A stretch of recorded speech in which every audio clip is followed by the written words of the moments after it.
students, I hope you are safe at your places. Welcome back to your Hindi class. Today we need to do new chapter 15. Chapter 15 में है हमारा मुहावरे. तो जैसा कि हमारा चैप्टर 14 कंप्लीट हो गया है और सभी बच्चों ने बहुत ही अच्छे से टेस्ट किया, तो सभी बच्चों को अच्छे से लर्न भी हो गया पर्यायवाची क्या है, विलोम शब्द और अनेकार्थी शब्द. आज हम करने जा रहे हैं मुहावरे. मुहावरे का अर्थ क्या होता है? आई थिंक सबने क्लास सेकंड में थोड़ा बहुत किया है कि मुहावरे क्या है, किस तरह से हम मुहावरों का प्रयोग करते हैं.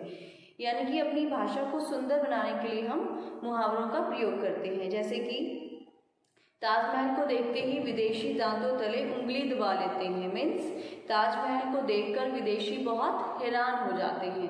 तो इसने क्या बनाया, भाषा को बहुत ही सुंदर बना दिया, एक विशेष रूप दे दिया. जैसे कि ताजमहल को देखते ही विदेशी जो है उन्होंने दांतों तले उंगलियां दबा ली. मीन्स थोड़ा अट्रैक्टिव लगता है सेंटेंस. तो ऐसा क्या था ताजमहल में? ताजमहल बहुत ही सुंदर था जिसको देखकर वो बहुत ही हैरान हो गए.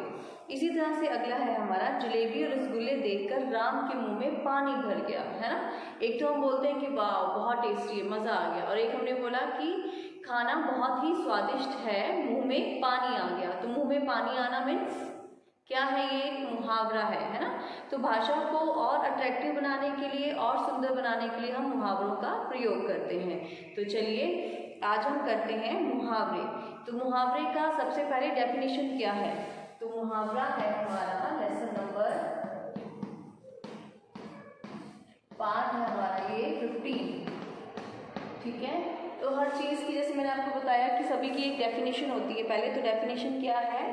डेफिनेशन है इसकी, यानी कि परिभाषा, विशेष अर्थ बताने वाले या प्रकट करने वाले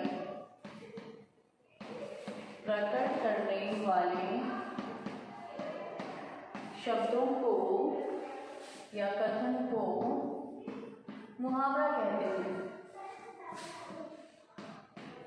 कथन को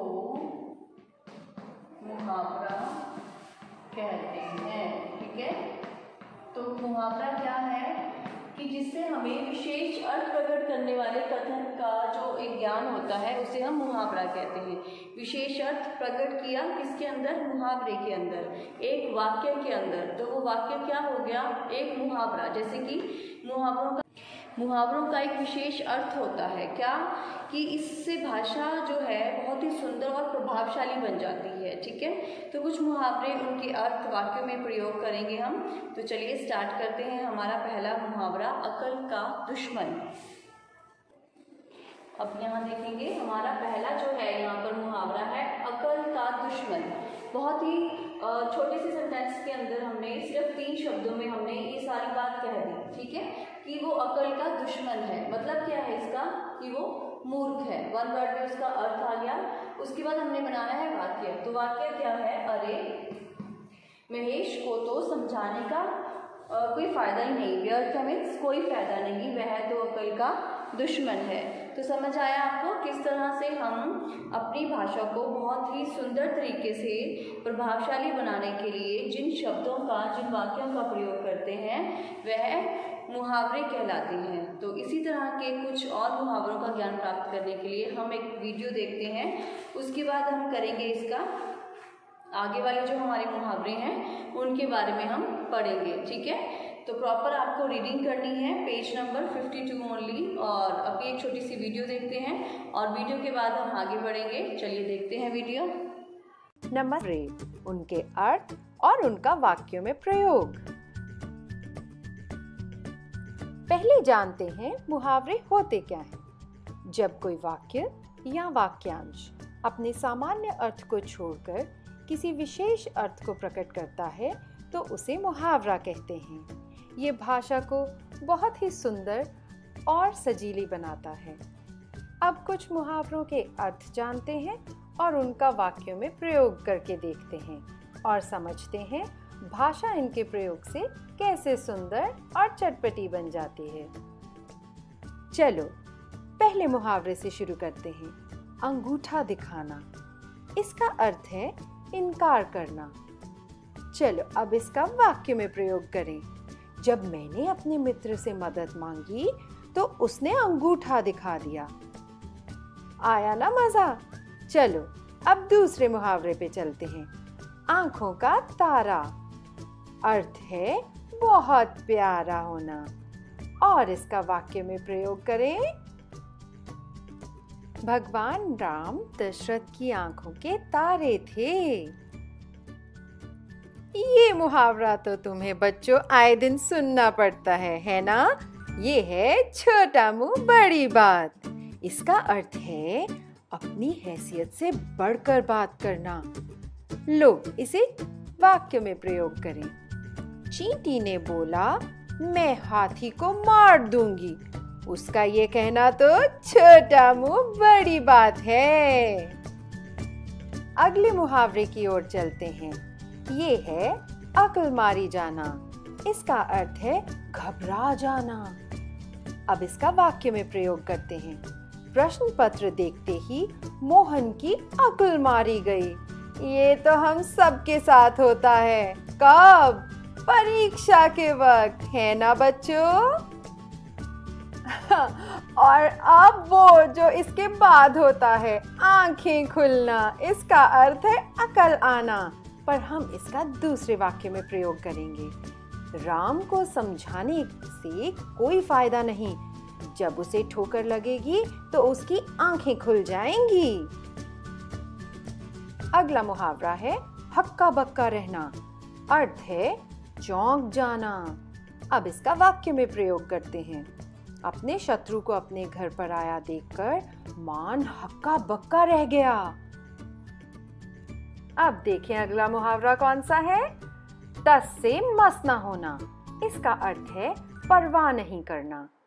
अब इसका वाक्य में प्रयोग करते हैं। शाम को जितना चाहे समझा दो कि बुरे लोगों का साथ छोड़ दो, किंतु वो तो तस से मस नहीं होता और बुरे लोगों का साथ देता है। कितनी बुरी बात है। तुम्हारे साथ कभी ऐसा हुआ है कि तुम तस से मस नहीं हुए हो? बताओ बताओ। नीचे दिए गए कमेंट सेक्शन में अपने जवाब जरूर लिखना। बहुत मजा आएगा इन्हें पढ़ के।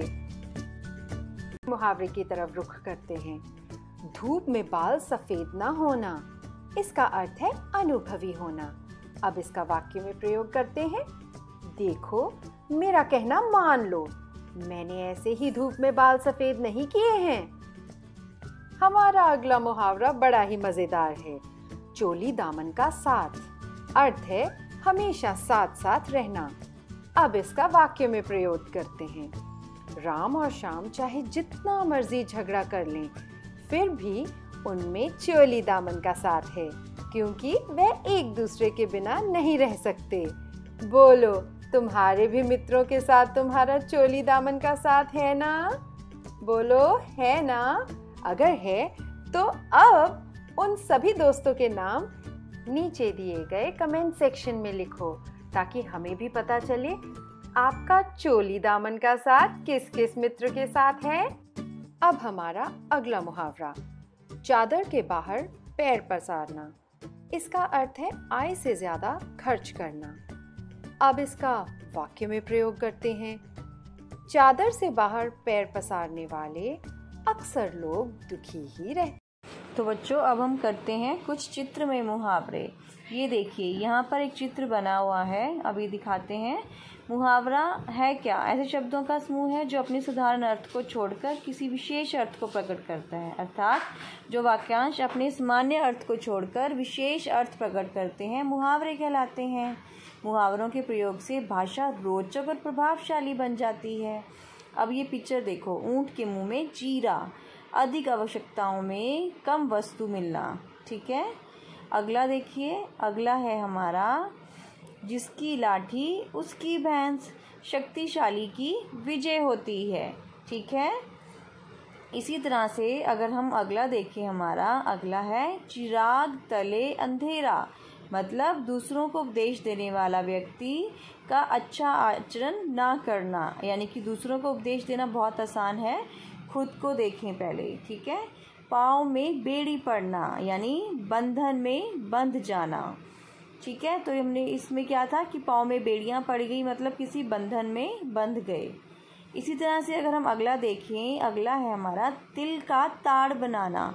छोटी बात को बढ़ा चढ़ा कर कहना तिल का ताड़ बनाना होता है। अगला है हमारा आँखों का तारा, यानी कि बहुत प्यारा होना, आँखों का तारा होना।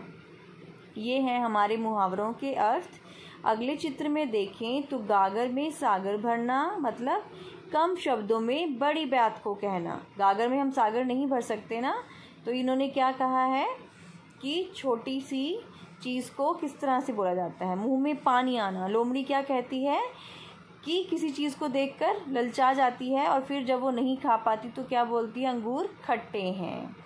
इसी तरह से अगला है पांचों उंगलियां घी में होना, यानी कि हर तरफ से लाभ होना। ठीक है, सब कुछ बहुत इजीली मिल रहा है, पांचों उंगलियां घी में। लाल पीला होना मीन्स बहुत गुस्सा होना। एक अनार सौ बीमार, एक वस्तु के लिए अनेक लोगों द्वारा प्रयत्न किया जाना, यानी कि एक चीज़ के पीछे और बहुत सारे लोग होते हैं, हमें ये चाहिए। ये हमने कर लिया। क्रोधित होना, लाल पीला होना। इसी तरह से हमारा अगला है नाक कटना, यानी कि बेइज्जती होना। ठीक है, ऐसे बोलते हैं ना, नाक कटवा दी मतलब बेइज्जती कर दी। अगला देखिए बगुला भगत होना, यानी कि कपट करना, किसी के साथ कपट करना।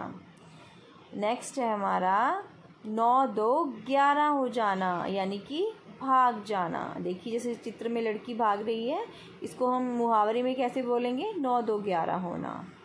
आंखें खुलना, सचेत होना, यानी कि अब आप किसी चीज़ के लिए सचेत हो गए, आंखें खुली रखो। पीठ दिखाकर भाग जाना, यानी कि पीठ दिखाना, लड़ाई से भाग जाना। थाली का बैंगन, सिद्धांत विहीन व्यक्ति, जिसका कोई सिद्धांत नहीं है, जिसके कोई रूल रेगुलेशंस नहीं है, वो होते हैं थाली का बैंगन। हमारा सेकंड मुहावरा है आँखों का तारा, यानी कि जैसे कि अभी आपने पिक्चर में देखा, आँखों का तारा मीन्स बहुत ही प्यारा, अत्यंत प्रिय। तो वाक्य क्या है इसका, पुत्र सदा ही माता पिता की आँखों का तारा होते हैं, सभी को पता है। इसी तरह से आप देखेंगे 3 पे है हमारा नंबर 3, अंगूठा दिखाना। ऐसे करते हैं ना, अंगूठा दिखाना, कि अंगूठा दिखा देते हैं, मतलब साफ इनकार कर देना, कि किसी भी चीज़ के लिए साफ साफ मना कर देना। और वाक्य क्या है इसका, शिवम से पुस्तक मांगी तो उसने मुझे अंगूठा दिखा दिया। ठीक है, अब देखते हैं अगला नंबर 4, आग बबूला होना। बात से ही पता चल रहा है हमारा को, इसकी वर्डिंग से पता चल रहा है कि शब्दों से, कि आग बबूला होना मतलब बहुत ही गुस्सा करना, बहुत क्रोधित होना। वाक्य क्या है, नया खिलौना खराब करने पर पिताजी अमन पर आग बबूला हो गए, मतलब बहुत ही गुस्सा हो गए। इसी तरह से अगला है नंबर 5, आसमान सिर पर उठाना। आसमान सिर पर उठाना मतलब बहुत शोर करना।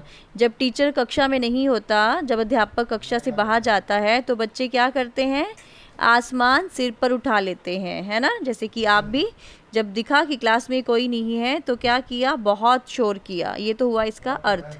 और वाक्य क्या है, अध्यापिका के कक्षा में ना रहने पर बच्चों ने आसमान सिर पर उठा लिया, मतलब बहुत शोर किया। नंबर 6, उल्लू बनाना।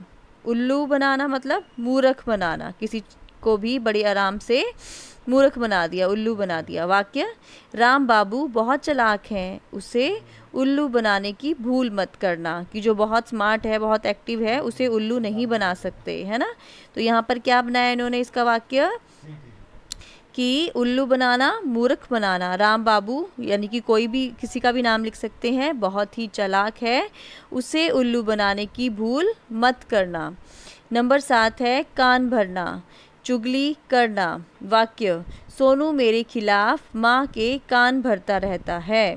ठीक है, कान भरना मीन्स चुगली करना, आपके बारे में कुछ कानों में बोलना, कि ये तो ऐसे करता है, ये वैसे करता है, इसका मतलब होता है कान भरना, चुगली करना। अगला देखिए 8 नंबर, गले लगना, प्रेम पूर्वक मिलना। ठीक है, वाक्य, श्री कृष्ण ने निर्धन सुदामा को गले लगाया था। निर्धन मीन्स गरीब, तो इसमें क्या है, गले लगाना, प्रेम पूर्वक किसी को मिलना। वाक्य, श्री कृष्ण ने निर्धन सुदामा को गले लगाया, जो बहुत ही गरीब था, और जो श्री कृष्ण थे वो तो राजा थे, तो उन्होंने क्या किया, सुदामा उनका मित्र था, उसको अपने गले से लगाया। ठीक है। अगला है 9 नंबर पर चकमा देना। चकमा देना मीन्स धोखा देना, किसी को धोखा देना। वाक्य बनाना है इसका, चोर पुलिस को चकमा देकर भाग गया। ठीक है। नंबर 10 पे देखिए, 9 2 11 होना। चित्र में देखा था आपने 9 2 11 होना वाला मुहावरा भी हमने उसमें बहुत सुंदर सा बनाया हुआ था। 9 + 2 11 और भाग जाना, 9 2 11 होना, भाग जाना। वाक्य क्या है इसका, चोर सिपाही को देखते ही 9 2 11 हो गया, जल्दी से भाग गया। अगला है नंबर 11 पर पीठ थपथपाना। जब आपकी कोई पीठ थपथपाता है मतलब आपको शाबाशी देता है, शाबाश बोलता है आपको। तो वाक्य क्या बनाएंगे इसका, परीक्षा में प्रथम आने पर अध्यापिका ने मेरी पीठ थपथपाई। तो आप इसको किसी भी तरह बना सकते हैं, परीक्षा में प्रथम आने पर माँ ने मेरी पीठ थपथपाई। ठीक है। अगला देखिए, फूला ना समाना, 12 नंबर पर है। फूला ना समाना, बहुत खुश होना। जब हम कहते हैं ना कि आज तो फूले ही नहीं समा रहे, मतलब बहुत खुश हो रहे हो, क्या बात है। तो इसका वाक्य क्या बनाएंगे, राकेश को परीक्षा में प्रथम स्थान मिलने पर पिताजी फूले ना समाए, मतलब बहुत खुश हो गए। अगला है 13 नंबर, हाथ बटाना, काम में सहायता करना। आप लोग भी सहायता करते हैं, हाथ बटाते हैं मम्मा का। तो इसका वाक्य होगा, घर के काम में बच्चों को माँ का हाथ बटाना चाहिए, काम में उनकी सहायता करनी चाहिए। नंबर 14 पर है, हाथ मलना, पछताना। वाक्य, अभी समय है, पढ़ लो, नहीं तो बाद में हाथ मलने पड़ेंगे, मतलब पछताना पड़ेगा। अगला देखिए 15 पर, दांत खट्टे करना, बुरी तरह से हरा देना। इसका वाक्य बनाएंगे, भारतीय सेना ने कारगिल युद्ध में शत्रु सेना के दांत खट्टे कर दिए। ठीक है। तो इस तरह से आपको सारे जो मुहावरे हैं उनको बहुत अच्छे से रीड करना है और याद करना है। बहुत ही आसान है, अगर समझकर उसको पढ़ेंगे तो आज का आपका कार्य है सिर्फ रीडिंग करनी है आपको। ठीक है। रीड दिस चैप्टर प्रॉपरली, इसके बाद हम इसका बुक वर्क करेंगे। आज के लिए इतना ही।